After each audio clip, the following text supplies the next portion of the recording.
She was mistaken for a random woman and burned coffee right at the table. But no one knew who she was until her husband, Chuck Norris, walked into the restaurant. Subscribe and subscribe in the comments where you're watching from. The sun was beginning to set over Beverly Hills, casting a warm amber glow over the glossy glass facades and palm tree-lined avenues. Cars slid by in slow procession, some silent and electric, others growling with quiet confidence. Inside one of those cars, a sleek, dark gray sedan with tinted windows, sat Gina O'Kelly, her hands folded neatly on her lap, her fingers lightly brushing the soft leather clutch beside her. Her driver gave a courteous nod as he pulled up to the front of La Maison Royale, the most exclusive French restaurant in the area. Gina stepped out with practiced grace, her black kitten heels tapping softly on the stone pavement. She wore a simple navy blue midi dress that hugged her figure with understated elegance. Her auburn blonde hair was pulled back in a soft twist, revealing small pearl earrings and a neckline unburdened by necklaces or gaudy adornments. Her makeup was minimal, her skin fresh and glowing in the late afternoon light. She looked like a woman comfortable in her skin, elegant in a way that didn't beg to be noticed. And that, ironically, was the first thing the staff at La Maison Royale noticed. As Gina entered through the tall double doors, a wall of cool air greeted her, perfumed with truffle oil, lavender, and aged oak from the wine room. She paused for a moment to take it in, the gentle clinking of cutlery, the muted murmur of conversations, the soft piano music floating through the room like smoke. She smiled, small but genuine. Tonight was a special night. She approached the host stand, where a young blonde woman in a tailored black dress stood with a tablet in hand, scrolling with well-manicured fingers. Without looking up, the woman said, "Reservations only tonight. We're fully booked." Her tone was perfunctory, edged with boredom. "I have a reservation," Gina said calmly, opening her phone and holding it out. "O'Kelly, for 2, 6:30. The hostess, her name tag read Brianna, finally glanced up. Her blue eyes scanned Gina quickly from head to toe, pausing with particular disdain on her simple shoes and absence of jewelry. A faint smirk curled her lips. "Oh," Brianna said with feigned politeness. "Let me see." She tapped the tablet a few times, then gave a small theatrical nod. "Right. Table for 2. Looks like you're early."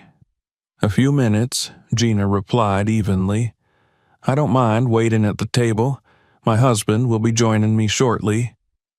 Brianna hesitated, her eyes flickering briefly with something Gina had seen too many times in places like this: assumption. The assumption that a woman dressed plainly, entering alone, must be unimportant. Must be someone's assistant, perhaps. Or worse, a mistake. "Sure," Brianna said, with the kind of smile that didn't reach her eyes. "Come with me." Gina followed her past rows of candlelit tables, some already occupied by impeccably dressed diners. Brianna led her deliberately away from the panoramic windows and the soft central lighting, past the glittering wine wall and into a corner section near the restrooms and kitchen corridor. "Here you go," Brianna said, gesturing to a small table beside a service station. A faint scent of bleach lingered in the air. Nearby, a waiter stood refilling pepper grinders while glancing curiously at Gina. A couple at the next table looked her over, then exchanged whispers. "This isn't where I reserved," Gina said quietly. Brianna lifted an eyebrow. "Well, we had a couple of last-minute adjustments. I'm sure it's fine. Enjoy your evening." With that, she turned and walked off before Gina could speak again. Gina sat down slowly, unfolding her napkin with controlled poise. She wasn't surprised. Disappointed, perhaps, but not surprised. She knew how this worked. She had spent years watching people scan her with that same look, deciding in seconds whether she belonged. She hadn't worn designer shoes, hadn't arrived in a dramatic gown, hadn't tried to declare her status before stepping through the door, and in Beverly Hills, that was enough to be ignored. A waiter came by with a forced smile, setting down a single glass of water. "Your server will be right with you," he said, not meeting her eyes. Gina nodded, her fingers tapping softly on the linen. She checked her phone. A message from her husband had popped up minutes ago. "Running a little late. Finish up on set soon. Don't let them give away our table." She smiled, barely. It was just like Chuck to be casual and reassuring even when running late. He had always treated her as an equal, not as a woman in his shadow, not as someone to protect or parade, but as his partner, and yet the world, more often than not, refused to see it that way. At the next table, a group of men in sport coats and open collars glanced her way. One of them chuckled and leaned toward another. "Looks like housekeeping got lost," he whispered, loud enough for her to hear. The others laughed. Gina pretended not to notice, lifting her glass of water to her lips. The man closest to her, a sharp-faced brunette with a Rolex and far too much cologne, pulled out his phone and began recording a short video of the group. As the camera panned, it lingered on Gina. "Special guest tonight," he joked. "Straight from the Hyatt housekeeping staff. She even brought her own mop." They laughed again. Gina said nothing.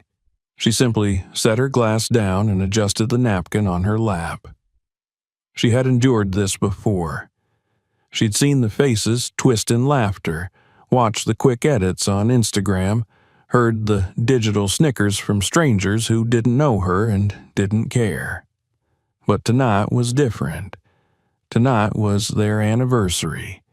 Tonight, she had allowed herself to expect kindness.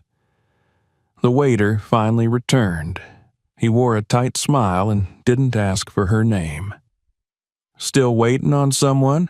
he asked, as though surprised she wasn't eating alone. "Yes," Gina said, "but I'd like to order coffee while I wait."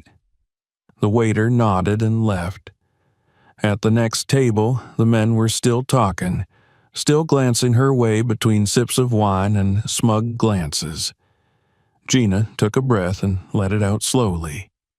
She had hoped this night would be different, but she was learning again, painfully and clearly, that dignity, true dignity, was never granted. It had to be kept, held tight, regardless of how the world tried to strip it away.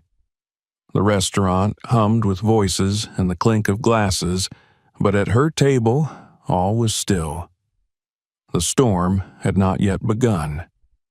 The clatter of dishes, the murmur of hushed conversations, and the melodic echo of a piano somewhere near the bar blended into a sophisticated ambiance that seemed designed to mute any sense of conscience. La Maison Royale was the kind of place that prided itself on aesthetic minimalism, curated menus, and clientele who spoke in whispers and judgments. At table 27, tucked away near the back corridor in the smell of industrial disinfectant, Gina O'Kelly sat quietly, waiting for a server who had already taken too long to return with a simple cup of coffee. Her skin was still damp along the back of her neck from the air-conditioned draft that swept through the narrow passage between the restrooms and the kitchen. The wait staff moved with choreographed precision around her, weaving through diners adorned in shimmering dresses and tailored suits, all while ignoring her presence entirely. Her table was the one that didn't belong in the dance, an afterthought, a ghosted corner meant to absorb the overflow of guests without ever granting them the full experience. Gina glanced again at her phone. Still no update. She sighed, her shoulders relaxing with practiced grace as she adjusted the cloth napkin on her lap and folded her hands. Her eyes wandered across the room, watching the way waiters bowed slightly at certain tables, the way the host greeted other guests with a warmth that had been notably absent when she arrived. But she did not dwell. Dignity, she'd learned, was not reactive. It was not something to be validated by the way others treated you. It had to be yours, untouched by scorn, unbent by ridicule. Finally, the waiter returned. He was tall, in his late 20s, with styled dark hair and a distracted expression. His name tag read Marco, and his eyes avoided hers as he set down the coffee cup with a slightly shaky hand. He didn't ask if she needed cream or sugar. He didn't ask if she wanted anything else. He simply turned, mid-motion, as if already thinking about his next task. She barely had time to lift the cup before another presence approached from the side. It was the same group from the next table, the one that had mocked her earlier. The man with the Rolex and the phone now stood beside her, drink in hand, grinning like a schoolboy who thought he was being clever.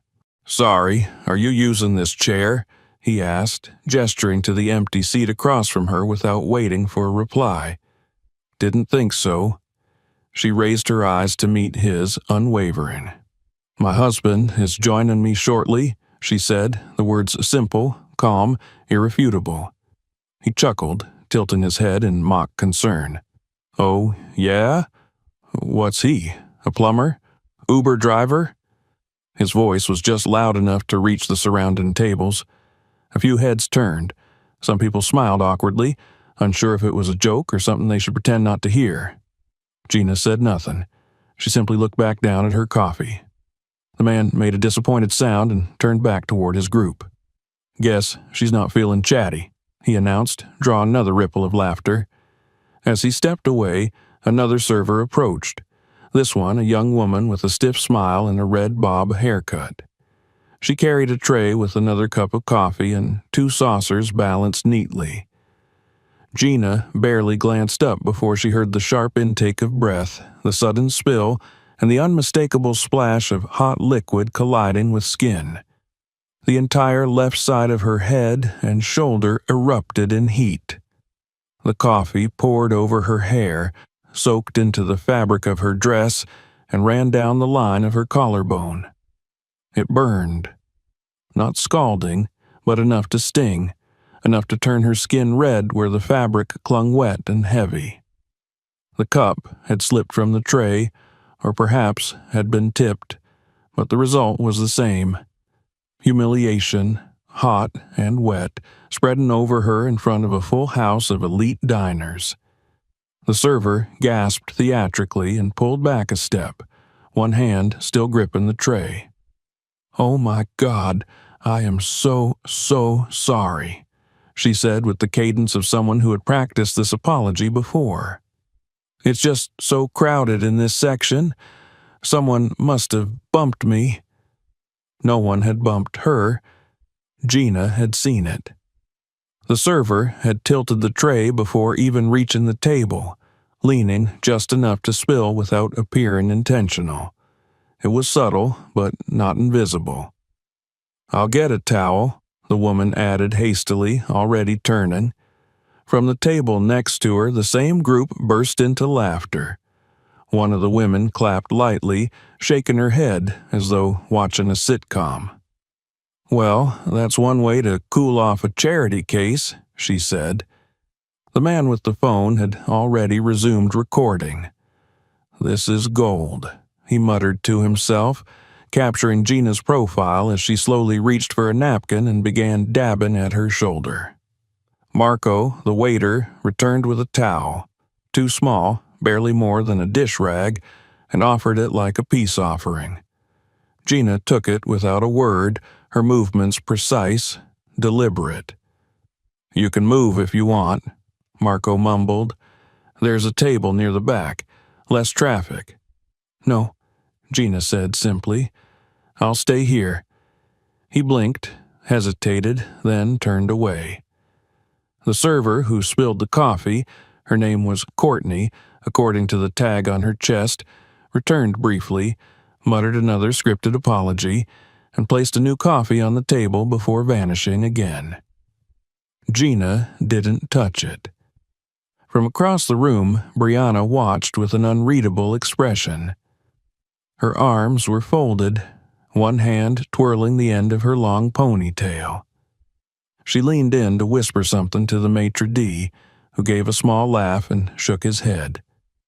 Gina sat upright, the wet fabric clinging to her side, her skin tingling with discomfort. But her face remained still. She didn't cry. She didn't shout.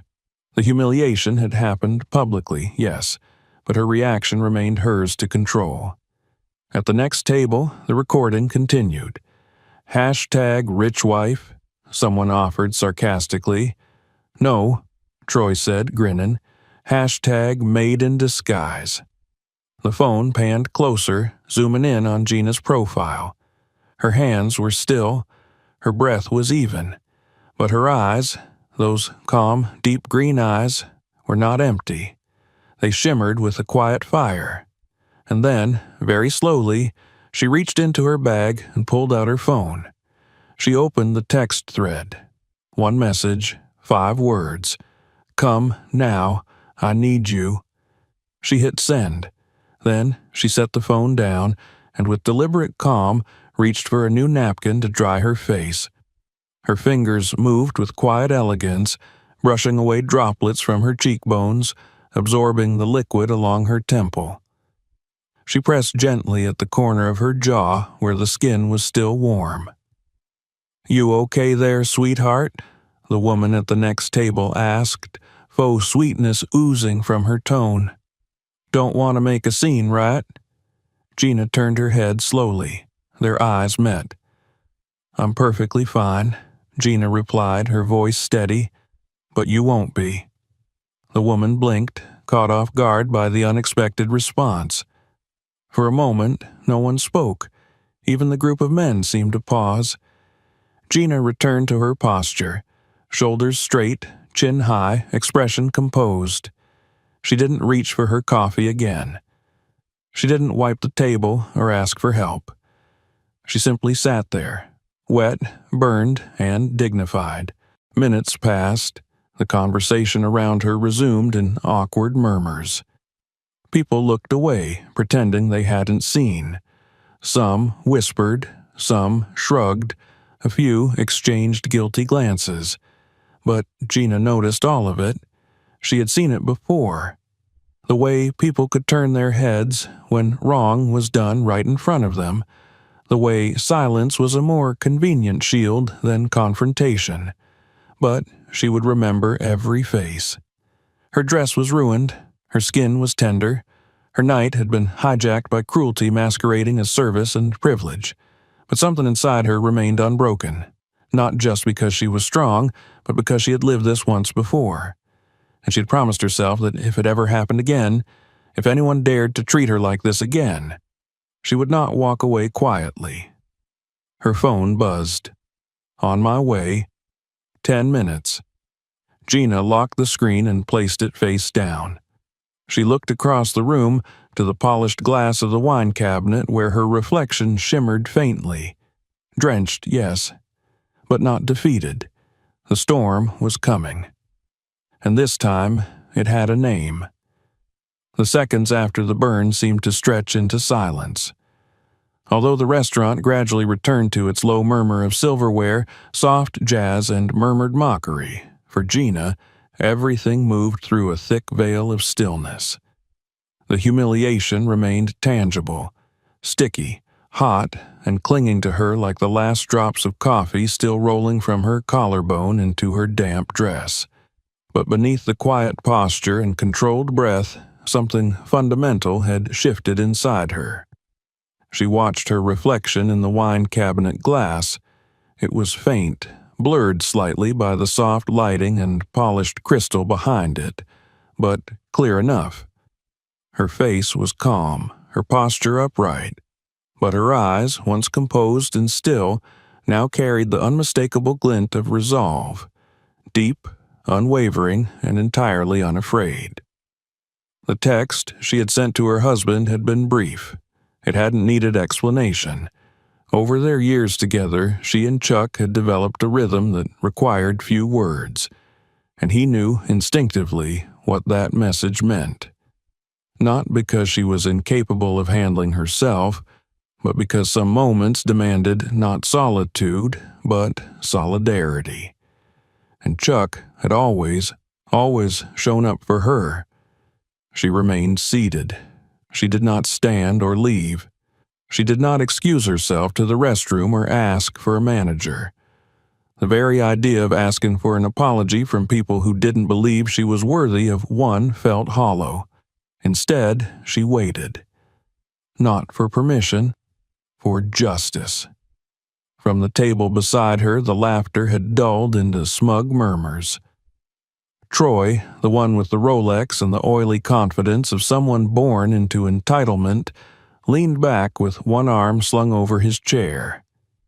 His phone was still in hand, though now lowered to his lap. His grin was less wide now, his gaze flicking toward Gina with occasional curiosity. There was something about her silence that made him uneasy, even if he didn't quite understand why.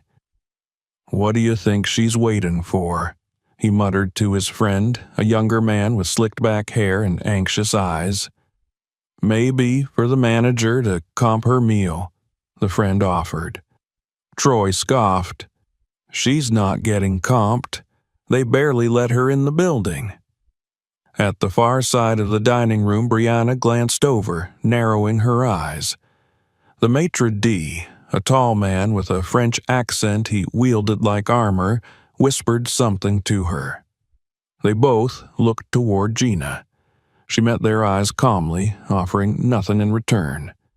They turned away. 8 minutes passed. A soft vibration in her lap told her another message had arrived. Gina reached down, picked up her phone, and glanced at the screen. 2 blocks away. She allowed herself a small, quiet exhale. Relief didn't cross her face, but something close to anticipation did. Her eyes drifted toward the entrance of the restaurant. Patrons continued to arrive, couples in diamonds and suits, families that looked like magazine spreads, men in watches that cost more than cars. They were greeted with effusive smiles, led with deference to tables by the window, offered wine lists and amuse-bouche. She had not been offered a single appetizer. She smoothed the front of her dress again, though it was hopeless. The fabric was darkened with stains and damp against her skin. A sticky patch along her clavicle pulsed gently where the heat had settled in. And yet, there was no visible sign of complaint in her expression, no anger, no plea for attention. She waited. At the next table, the mocking shifted. "So," the woman who had laughed earlier said, raising an eyebrow at her friends, "who do you think she's waiting for now? Maybe the dishwasher?" "She's probably trying to hold the table for some Tinder date," Troy added. "Bet he's gonna show up in Crocs." They chuckled, but even their laughter had a nervous edge to it now. Gina's silence unsettled them more than any retaliation might have. Her lack of reaction was, in its own quiet way, a defiance none of them were prepared for. Gina didn't look their way. She didn't need to. Then it happened. The first moment was subtle, the gentle chime of the restaurant's main door opening, followed by a shift in atmosphere, something like a tremor that passed through the space without sound. Conversations paused. Heads turned instinctively. The maitre d', who had just taken a reservation at the podium, stopped mid-sentence. Chuck Norris had entered La Maison Royale. He was not dressed for a red carpet or television. He wore jeans, boots worn from actual use, and a button-down shirt with the sleeves pushed up to his elbows. His stance was relaxed, but his presence filled the room in an instant. There was something about the way he walked, measured, unhurried, yet undeniably grounded. He didn't need to make noise to be noticed. He simply was. His eyes scanned the restaurant quickly and then landed on her. And then he moved. The maitre d' took a step forward, lifting a hand as if to intercept him, but Chuck walked past him without a glance. Servers parted in his wake. Conversations died into silence. The group at the next table fell completely still, their faces caught between recognition and disbelief. Gina stood as he approached, her body language shifting only slightly, shoulders still straight but now softened by relief. He reached her, gently touched the side of her arm, his eyes immediately scanning the soaked portion of her dress, the red spot along her skin, the damp curls at her temple. He didn't speak right away. Then, low and clear, "Did they do this to you?" His voice wasn't loud. It didn't need to be. The words carried anyway, cutting through the hush like a razor. Gina met his eyes. "Yes." Chuck turned slowly. His gaze landed on the table beside hers, on Troy and the others, who looked as if they'd suddenly swallowed something sharp. No one laughed now. Troy instinctively placed his phone screen down. Chuck took one step toward the man, not aggressive, not threatening, but direct. "You filmed her?" he asked. Troy swallowed. "It was just a video. For fun." "Fun," Chuck repeated. He looked at the other man, then back to the phone. "Show me." Troy hesitated, his fingers twitching toward the device. "It's deleted." Chuck stared at him, the moment stretched. Then, slowly, Troy handed the phone over. Chuck took it, tapped the screen once. The video was still open in the app. He hit play. The footage showed the coffee incident, Gina flinching, the laughter, the comments, the zoom in on her face. Chuck watched in silence. Then, without a word, he turned and slammed the phone, screen first, onto the marble table edge. The screen shattered. The sound echoed across the dining room. Troy flinched, his mouth dropping open. "Hey," Chuck turned back to him. "You don't laugh at a woman being humiliated, and you definitely don't film it." A few tables away, someone gasped. The maitre d' finally gathered enough courage to approach. "Excuse me, sir, I must ask." Chuck held up a hand, silencing him. "You must listen," he said. "You allowed this. You watched it happen. You seated my wife in the back by the restrooms. You let your staff pour coffee on her. You stood by while your guests mocked her." I wasn't aware," the man stammered. "You're aware now," Chuck replied.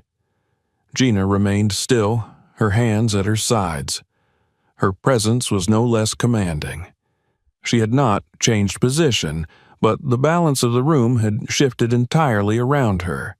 Where she had once been ignored, now every eye was on her. Not because she demanded attention, but because the injustice had become undeniable. A woman in the far corner put down her wineglass and murmured something to her companion. A young couple looked away, embarrassed. The server who had spilled the coffee had vanished. Brianna stood frozen behind the podium, her face pale. Chuck turned back to Gina. "You want to go?" She shook her head. "Not yet." He nodded once. The maitre d' cleared his throat. "Sir, we really can't have—" "I'm not finished," Chuck said. He reached into his back pocket and pulled out a small leather folder.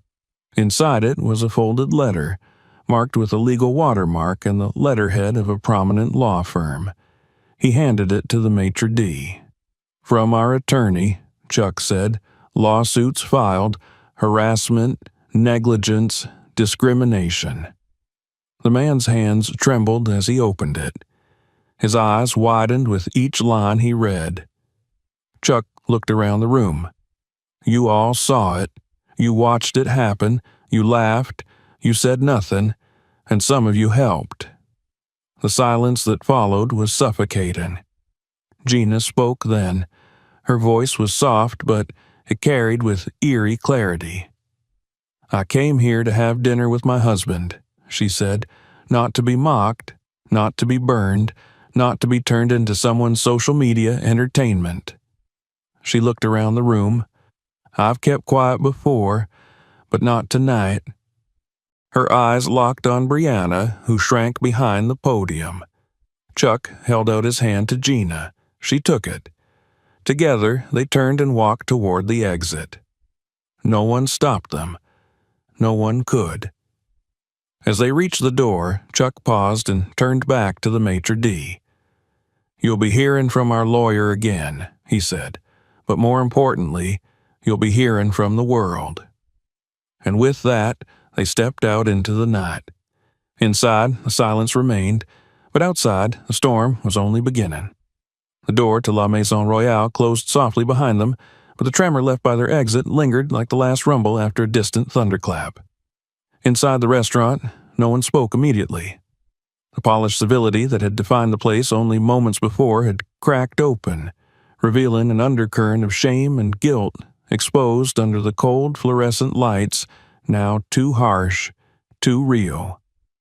Brianna, still rooted near the hostess stand, was pale and blinking as if waking from a bad dream. The maitre d' held the legal letter in limp fingers, reading the words but not absorbing them. At Troy's table, the silence was a noose tightening with every second. His broken phone lay shattered on the linen, a mute witness to what had just occurred. Yet, beyond the stunned hush, none of them moved. Not yet. Gina and Chuck stood just outside, the night air wrapping around them with a gentle, forgiving coolness. The summer heat had dipped with the sun, and the scent of jasmine from nearby planters floated in subtly, as if the world itself was apologizing for what had been done inside those walls. Chuck looked down at his wife, her shoulders finally relaxing as she took a full breath.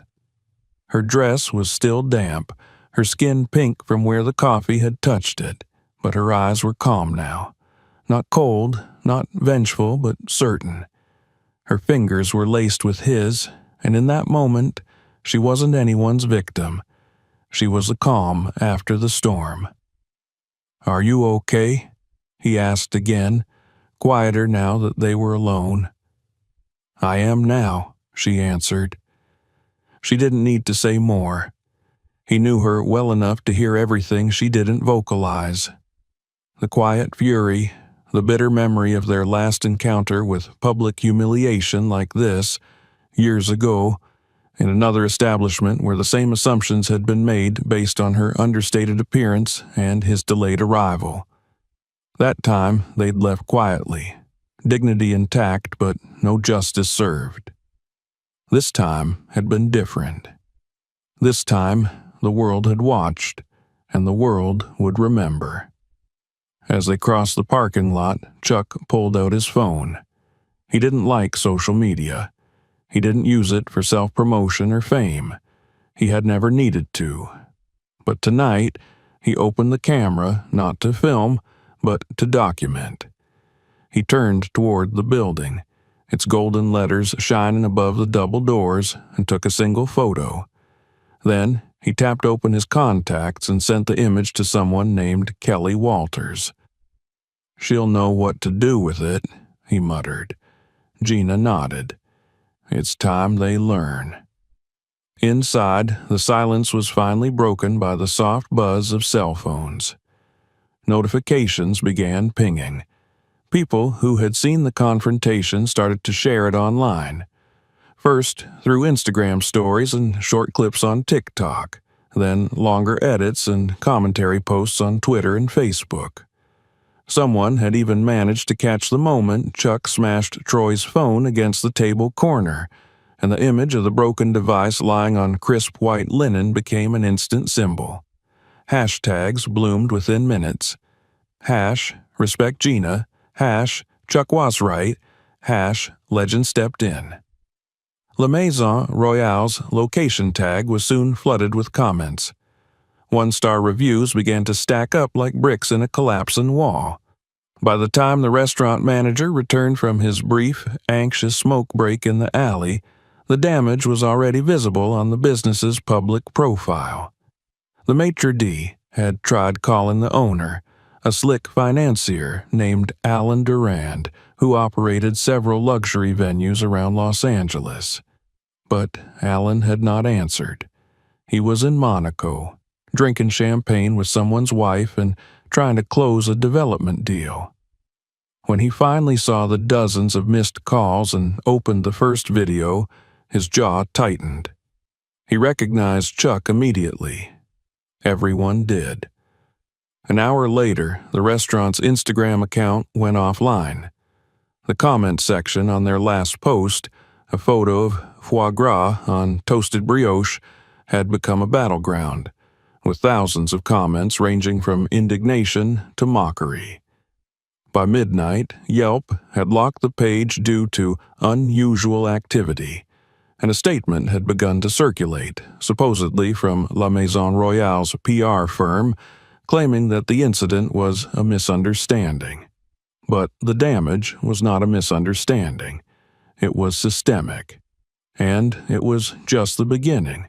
Back at the Norris household, nestled on a quiet stretch of land outside the city, Gina stood barefoot in their kitchen, her dress hung up in the laundry room, her hair washed clean of coffee, her skin soothed with balm. She stirred a cup of chamomile tea slowly, watching the steam rise in soft spirals.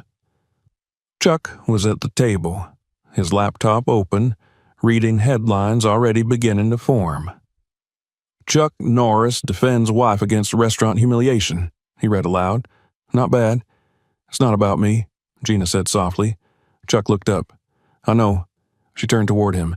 "It's about everyone who ever sat where I sat and said nothing, who felt that same heat, not from coffee, but from shame, from being reminded they don't belong, who smiled and left quietly so they wouldn't make things worse." Chuck closed the laptop gently. They won't be quiet anymore. That night, while most of the city slept, a few things began to happen. A well-known civil rights journalist named Tyrese Martin posted a tweet saying, "They picked the wrong woman. They thought she was nobody. She's a Norris."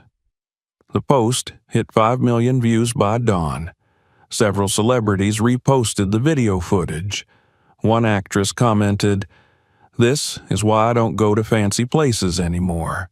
Because if they don't know your face, they don't think you matter." By the next morning, Gina's phone had over 100 unread messages. Old friends, strangers, journalists, even organizations wanting to offer support or share similar stories. But she didn't respond yet, not immediately. She needed time to think. This wasn't about taking advantage of a moment. It was about building something meaningful from it. As the sun rose, Chuck prepared a fresh pot of coffee. This time, the kind that soothed, not scalded. He brought her a cup and sat beside her on the porch. "We could let it go," he said, though his tone made it clear he wasn't suggesting it. She smiled faintly. "Or we could build something better." He raised an eyebrow. "Like what?" Gina looked out over the hills. "Like a place where women like me walk in and never have to prove they belong, where class and color and silence aren't mistaken for inferiority, where dignity isn't something you earn, it's the starting point." Chuck watched her for a moment, then reached for his phone again. "Then let's get to work." It didn't take long for the legal gears to start turning. Their lawyer, a formidable woman named Ruth Callahan, was already drafting official complaints. She requested all security footage from the restaurant, sent letters to witnesses, and initiated a discovery request for past complaints against the staff and management. By midday, news channels were requesting interviews, and Gina was fielding calls from women's organizations, law schools, and media outlets. But Gina wasn't looking for fame. She was looking for change. By the end of that week, she and Chuck had announced a press conference, not in the glare of Hollywood, but at a modest community center on the south side of Los Angeles. No red carpet, no flashing bulbs, just a podium, a few folding chairs, and the truth. She stood tall before the microphone, wearing jeans and a simple white blouse, no makeup, her hair pulled back. The room was filled with reporters, some of whom had already broadcast the story. Others were just discovering it. "I'm not here because I married someone famous," she began. "I'm here because I sat quietly in the back of a restaurant and was treated like I didn't matter. And then I watched a room full of people do nothing." She paused. "And then I watched the man I love remind the world that silence is not strength." She looked down for a moment, then back up. "This isn't just about me. It's about what we normalize, what we excuse, what we laugh at. So today, I'm not filing a lawsuit to punish a restaurant. I'm building something new, a fund, a foundation, for every woman who's ever been made to feel less in spaces she paid to enter. For every person who's ever been told their dignity was negotiable." Chuck stood beside her, his hands folded. He said nothing, but his presence said everything. By the time she finished, the room had gone quiet again, but this time it wasn't the silence of complicity. It was the silence of reflection, of awareness, of the beginning of something bigger. La Maison Royale, once a name whispered among the elite, was now a symbol of everything rotten behind polished facades. And Gina, the woman they tried to dismiss with coffee and condescension, had become something more powerful than any influencer or mogul. She had become a reckoning. And the legend who walked in beside her? He had simply done what legends do. He reminded the world that justice doesn't always come with a gavel. Sometimes it wears boots. The days that followed Gina and Chuck's quiet but seismic stand rippled outward faster than anyone had anticipated. What had begun as a humiliating evening in the corner of a luxury restaurant had, within a week, evolved into a movement, an echo that refused to fade. The incident, captured in fragments of shaky cell phone footage and secondhand social media accounts, now lived in editorials, podcasts, talk shows, and dinner table conversations around the country. Gina hadn't expected it to explode the way it did. In the aftermath of the press conference at the community center, the media flood came in waves, first from local outlets, then regional, and soon national coverage. Everyone wanted a statement. They wanted to frame the narrative, dissect the video, probe the celebrity angle. But for Gina, this had never been about celebrity. In fact, it was the very thing she had tried to shield herself from her entire life. The last thing she wanted was to be reduced to a headline. Chuck Norris's wife faces discrimination. Because she wasn't just his wife. She was a woman, a human being. And what had happened to her had happened to countless others who didn't have a famous spouse, a powerful name, or a press conference. She had simply been the one to say, finally, enough. Back at La Maison Royale, the chaos bloomed like rot under sunlight. Within 48 hours of the confrontation, reservation cancellations overwhelmed the restaurant's booking system. Google ratings plummeted. Yelp was flooded with negative reviews, and dozens of food bloggers and critics rescinded their past praise. The manager, realizing the gravity of the situation too late, attempted to mount a defense, claiming that the incident was blown out of proportion, that staff followed protocol, and even that the individual in question, he never used Gina's name, was seated according to availability. The weak deflections only stoked the fire. More diners came forward with stories. A black executive from a media agency recalled being seated next to the kitchen during a client dinner, despite having a reservation weeks in advance.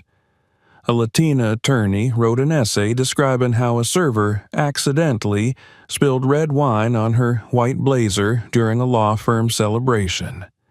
An Asian couple shared a video of being ignored by staff for nearly 20 minutes, while others were being offered champagne upon arrival. It became clear that Gina's experience wasn't isolated. It was a pattern. And La Maison Royale had become the face of it. Within a week, several sponsors pulled their partnerships. A celebrity chef scheduled to host a tasting event there announced that he would no longer be affiliated with the venue. Local activists began picketing outside the building, holding up signs that read, "Dignity doesn't have a dress code," and "Silence is complicity."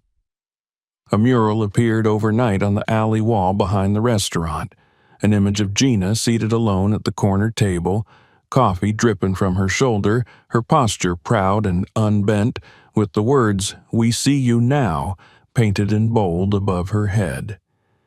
Inside, the remaining staff worked under a cloud of anxiety and dwindling tips.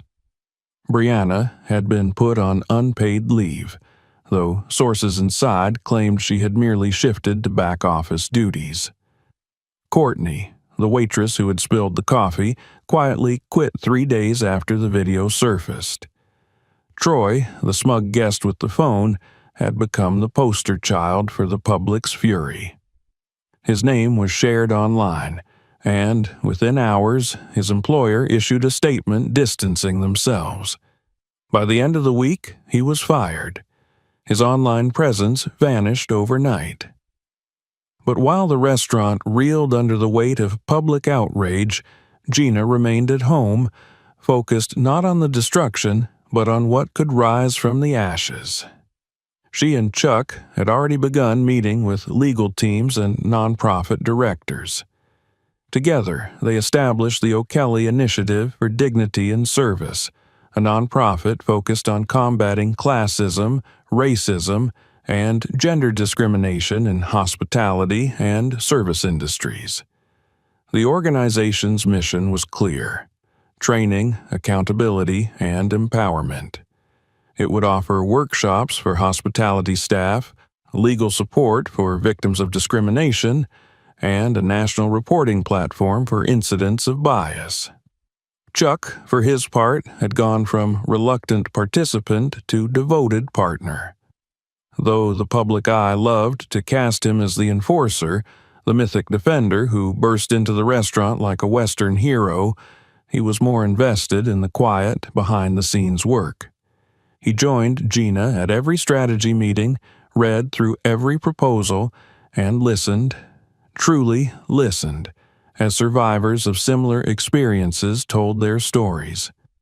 He knew his role wasn't to speak for Gina, but to support her as she created something lasting. It wasn't long before corporations took notice. Within 2 weeks of the nonprofit's announcement, 3 major restaurant chains reached out to request bias training for their staff. Gina insisted on personally designing the curriculum, not out of ego, but because she wanted it to reflect the real, lived experiences people had shared with her. Each module included video testimonies, legal rights, and interactive exercises, but at the heart of it was the fundamental idea that human dignity should never be determined by clothing, jewelry, skin tone, or perceived wealth. The media couldn't ignore the sincerity of the work. Coverage shifted from the drama of the restaurant to the substance of the initiative. Gina was interviewed by news anchors who expected sensationalism, only to find a woman uninterested in revenge and focused instead on institutional reform. When asked why she didn't sue for millions, she answered plainly, "Because I'm not here to bankrupt a restaurant. I'm here to bankrupt a mindset." Still, the lawsuit against La Maison Royale moved forward. Ruth Callahan, their attorney, filed claims of racial and class-based discrimination. intentional infliction of emotional distress, and public humiliation. But Gina and Chuck made it clear. Any monetary compensation awarded through the suit would be funneled directly into the initiative. This wasn't about profit. It was about impact. By the third week, the consequences became permanent. The building that housed La Maison Royale received a notice of lease termination. The landlord, after assessing the damage to the property's reputation and pressure from community groups, chose not to renew. The restaurant announced it would be temporarily closing for restructuring, but no one believed the euphemism. Gina didn't gloat. She didn't post celebratory photos or tweet snide remarks. Instead, she focused on expansion. She worked late into the night responding to emails, reviewing letters from strangers, collaborating with other advocacy groups.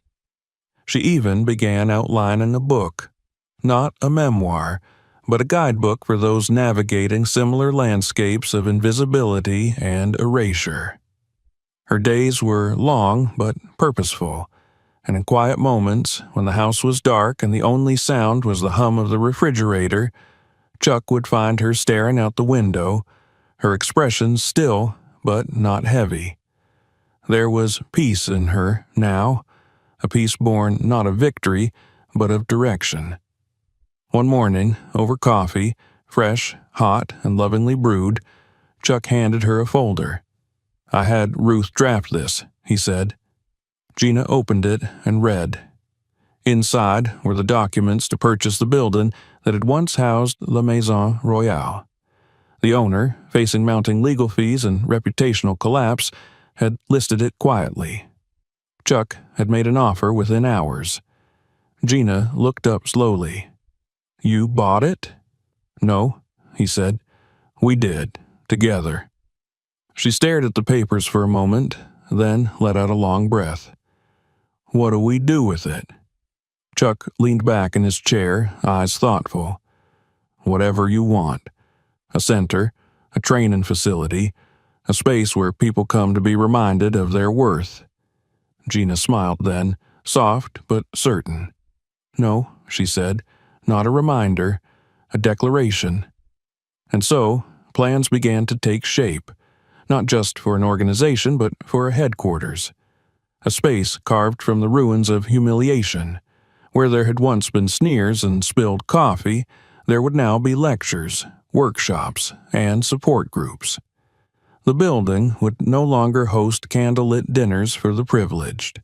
It would host people determined to change the world. As the permits were filed and architects consulted, news of the purchase leaked. Media outlets reported that the very site of Gina's mistreatment would now become the hub for justice. One headline read, "From shame to strength, how one woman transformed a place of disrespect into a beacon of dignity." Gina read it quietly, then closed the browser. "This is only the beginning," she murmured. Chuck nodded beside her, placing a hand over hers. And what a beginning it is. From that moment on, the world stopped asking if Gina O'Kelly belonged. Because now, she wasn't walking into someone else's space. She was building her own. The old brass nameplate that once spelled La Maison Royale in looping cursive had been taken down weeks ago. In its place, the marbled white facade of the former restaurant now bore scaffolding, a large construction tarp, and newly installed glass doors awaiting final polishing. Inside, the elegant dining hall with its linen-draped tables and whispering chandeliers had been gutted to the bones. The wine wall was gone, the custom flooring pulled up. Only the bones remained. Beams, open brick, stripped wood. It no longer resembled a place built for exclusivity. It looked like possibility. On a crisp Tuesday morning, the first rays of sunlight filtered through the dusty glass, catching on the chrome outlines of an installation in progress. Gina stood at the center of what would soon become the main lobby. Her arms were crossed, a hard hat tucked under one arm, her other hand resting against the beam where she had personally marked a note in black permanent ink. Dignity starts here. She breathed it in, the scent of fresh sawdust, plaster, the echo of drilling from the back room where workers were installing soundproofing.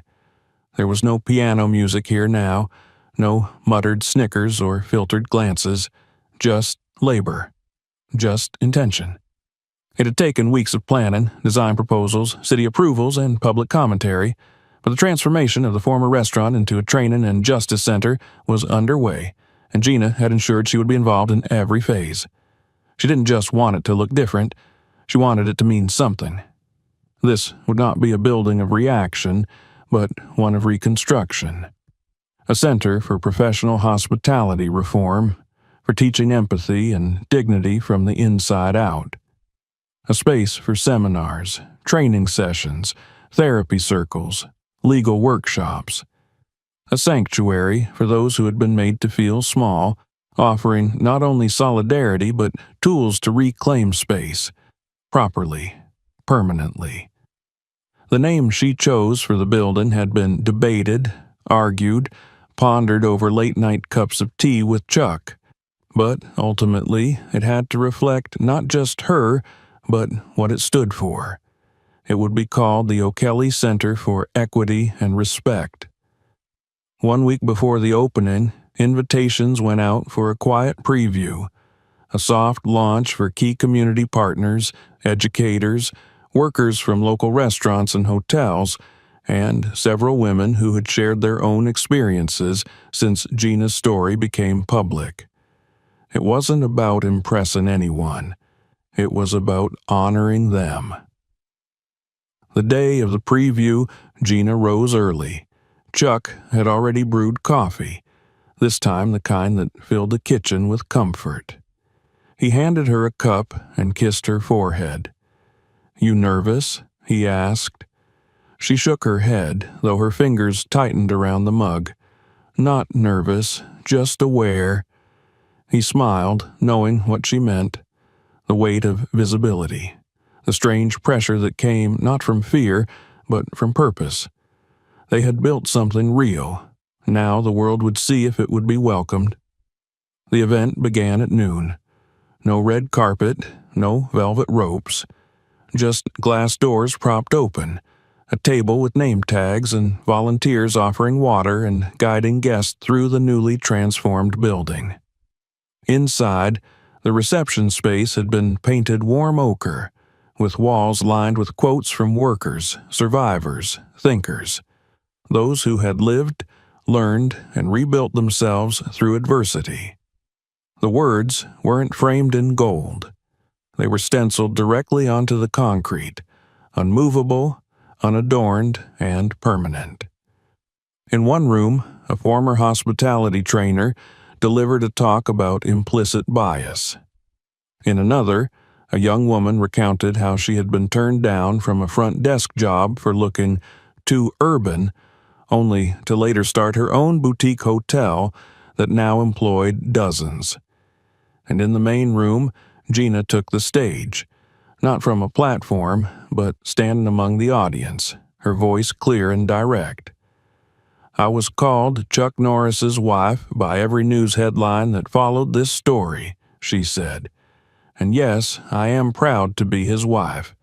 But I'm also a woman who was burned, laughed at, and told I didn't belong. And I'm a woman who chose not to leave through the back door quietly." The room fell still, people leaning forward in their seats. "You are not required to be famous to deserve respect," she continued. "You are not required to be wealthy, or polished, or loud. You are enough as you are. And if the world can't see that, we'll build new rooms where you don't need to explain your presence." There was no thunderous applause, just a wave of nodding, tears, and silence so deep it became sacred. After the event, people lingered. Conversations sparked in corners, business cards exchanged, hugs given. Gina moved through them all with grace, her smile soft, her hands warm. She posed for photos not because she sought to be known, but because the people asking wanted to remember this moment. One by one, women approached her with trembling hands and whispered stories. A waitress who had left her job after being groped by a manager. A black hostess who had been told to wear a lighter shade of foundation.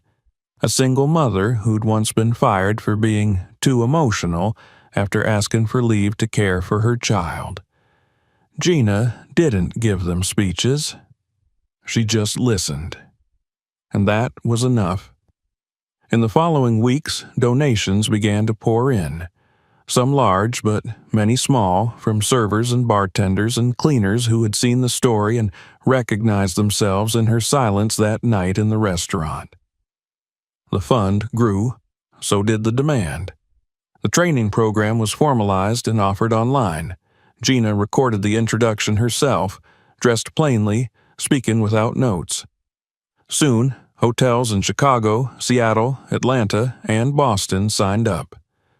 Then came offers from abroad, Paris, Toronto, Cape Town. The movement had a name now, the O'Kelly Standard. News outlets ran features. One magazine printed a full spread with the headline, "The Wife They Underestimated, How Gina O'Kelly Redefined Respect." It became one of the year's most read articles. But it wasn't the media that made Gina feel the shift. It was the letters, the handwritten ones. They came in envelopes with no return address, folded in tight triangles, written in broken English or childlike script, from waitresses, janitors, doormen, from girls who had watched the video and said, "I saw you. I didn't know I could say something before. Now I do."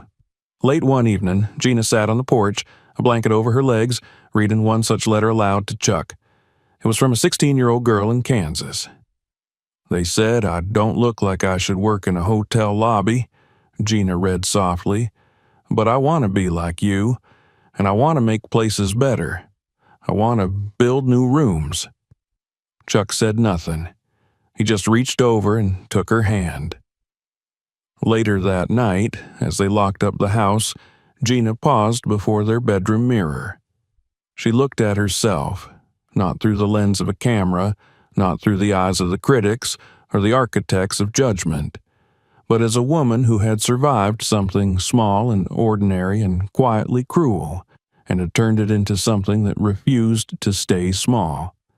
For years, she had been asked who she was, not directly, not even intentionally, but in every narrowed eye, every cold smile, every withheld chair, every question of, "Are you sure you belong here?" The implication had been the same. Now, finally, she had answered them, not with defiance, not with fury, but with foundation. Brick by brick, program by program, space by space. She turned off the light and climbed into bed, resting her head on Chuck's shoulder. "You tired?" he asked. "No," she murmured, "just getting started." The soft patter of rain began just after sunrise, a gentle tapping against the tall windows of what was once the most exclusive dining hall in Beverly Hills. The sound wasn't loud, but steady, cleansing, deliberate. It was the kind of morning that carried a sense of quiet promise, like the world had decided to wash itself of yesterday's dust. Inside the newly transformed building that now bore her name, Gina O'Kelly stood in the main hallway, watching the clouds roll over the horizon beyond the city's skyline. It had been 3 months since the O'Kelly Center for Equity and Respect officially opened. What began as a quiet project born out of pain and confrontation had quickly taken on a life of its own. The space was no longer empty. Each room pulsed with activity. Trainees, advocates, volunteers, students, speakers. The floor that once echoed with the clipped heels of disinterested hostesses and the clink of privileged glasses now rang with dialogue, discovery, and defiance. That morning, the center would host its first national summit, an initiative Gina had envisioned even before the paint had dried on the walls. Representatives from hotels, restaurants, universities, labor unions, and social justice organizations were arriving in waves, their umbrellas shaken at the door, their coats draped over chairs in the reception hall. The smell of fresh coffee, not scorched, not weaponized, drifted through the air, paired with the quiet murmur of people gathering with purpose. Gina moved through the space with natural calm, greeting attendees, checking in with volunteers, exchanging soft smiles and firm handshakes. She wore a charcoal gray blazer over a soft linen blouse, her hair swept back in a practical knot, no makeup but for a single stroke of eyeliner.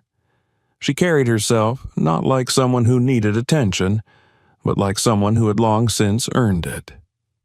In the center's main auditorium, a room that had once been the primary dining space of La Maison Royale, the summit would begin in less than an hour. Rows of seats now faced a simple wooden stage, flanked by banners that read, "Dignity is the baseline. Respect is the standard." Behind the stage, a digital screen rotated through images of hospitality workers from around the world who had contributed to the training programs, faces once invisible now magnified. As guests filed in, Chuck stood toward the back, watching his wife with a quiet pride he didn't voice often, but carried in every glance. He wore no suit, just jeans, boots, and a dark shirt rolled at the sleeves. Some attendees approached him with awe, remembering the now viral moment at the restaurant, the way he had stepped in without bravado and dismantled arrogance with composure. But Chuck always turned the conversation back to Gina. "She's the reason we're all here," he would say, again and again. And she was. The summit began with Gina stepping onto the stage, a microphone in hand, and nothing in front of her but the silence of attention. The lights dimmed, but her presence filled the space like floodlight. "I'm not going to repeat what happened that night," she began, her voice steady. "You've seen the video, you've read the headlines, but this," she gestured around her, "this is the part no one shows. What happens after the clip ends? After the likes and retweets fade, the building, the work, the system we choose to rewrite." She paused, letting the weight of her words settle. "I built this space not for revenge, but for repair. Because what happened to me happens to people every single day. They just don't always have a camera nearby or someone famous walking through the door. But their dignity is just as real, their pain just as valid." From the back, Chuck watched her and thought about the first time they met, how she had challenged him during a quiet dinner about something he'd said on television. She had been composed even then, refusing to fawn or flatter, speaking like someone who believed words were not decoration, but architecture. She was the same woman now, just standing before more people. Gina continued, "Every person in this room has the power to create change. Not just in policies and statements, but in how you look at someone when they walk into your business. In whether you assume value or infer absence. This is not about political correctness. It's about humanity." There was no applause break. She didn't pause for validation. She spoke through it like a current moving beneath a riverbank, slow but inevitable. And if you can't see someone's worth until they prove it to you, the problem isn't them, it's you. The silence after her final sentence was not hesitant, it was reverent. When the summit ended hours later, participants mingled in the lobby, sipping coffee and exchanging thoughts that felt deeper than the average conference chatter. Gina stood off to the side, speaking with a small group of students from a culinary school in Texas. One of them, a girl no older than 19, held a worn copy of a newspaper article folded in half, the same story that had introduced Gina's name to the world. "You're the reason I didn't drop out," she said softly, clutching the paper like a lifeline. "They said I didn't have the right look for fine dining, but then I saw you, and I just wanted to thank you." Gina smiled and touched the girl's shoulder gently. "You don't need their look. You've got your own."